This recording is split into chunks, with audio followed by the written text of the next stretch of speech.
আমি দুপুর অন্য গ্রহের এলিয়েন হয়ে বেরিয়ে গেছিলাম, যাচ্ছিলাম মাসির বাড়িতে দুপুরবেলার দিকে আমার একটু কিছু কাজের জন্য। আর এই যে এখানে দাঁড়িয়ে রয়েছি আমি। আর ভাই যাওয়ার সময় একটা অটো পাবো না, কখন পাবো না, কতক্ষণ দাঁড়িয়ে রয়েছি, তারপর একটা অটো পেয়ে আমি স্টেশনে আসলাম।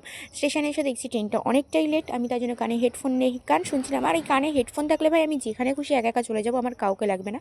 কিছুক্ষণ পর আমার ট্রেন চলে আসাতে আমিও বেরিয়ে গেলাম। আর এই যে সাদা কালারের ড্রেসটা দেখছো না, আমি জানি না কিছুদিন ধরে আমার সাদার প্রতি এত প্রেম জেগেছে, আমি কেন জানি না, মানে সাদা প্রতি আলাদাই আমার একটা ভালোবাসা, একটা ফিলিংস চলে এসেছে, যেটা আমার প্রতিও মনে হয় আমার আসেনি। আর এই ওভারব্রিজে উঠতে ভাই এত বাজে লাগে, এত বিরক্ত লাগে, ভাবার মতো না। ছোটোবেলায় ভয় পেতাম ওভারব্রিজে উঠতে, আর এখন বিরক্ত লাগে, এটাই হচ্ছে কথা। আর এই দেখো রাস্তায় দেখছো কত প্যান্ডেলের মানে প্যান্ডেলের বাস, এগুলো হচ্ছে সব লাইটিংয়ের ছিল। সরস্বতী পুজো 3 দিনের মজা, 3 দিনের সব সজ্জা শেষ। আর এত সুন্দর একটা কালী মূর্তি বানানো হচ্ছিলো এখানে, আমি দেখে মনটা ভালো হয়ে গেল। আর টুকটুক টুকটুক করতে করতে আমি মাসির বাড়িতে ঢুকে গেলাম। আমার ট্রেনের থেকে আমার চুলটায় পুরো জট ফট পরে একাকার কাণ্ড। আমার চুলোতে এমনি 12টা বেজে গেছে। আর আমার সাথে কী হয়েছে জানো, আসার সময় ট্রেন থেকে আমার গায়ে কী লেগেছে আমি জানি না। তো আমার মাসির কাছে কোনো ড্রেস ছিল না বলে আমি ওই ড্রেসটা ছেড়ে মাসির বাড়িতে মাসির একটা শাড়ি পরে আমি চলে আসি। আর আমার ওই ড্রেসটা এমন একটা লেগেছে, আমি মানে স্টেশন থেকে ওই ড্রেস অবস্থায় আমি বাড়ি এসেছি, মাসির বাড়ি অবধি দাগ অবস্থায়। আর আসার সময় টুক করে বিরিয়ানি খেয়ে আমি চলে আসলাম বাড়িতে।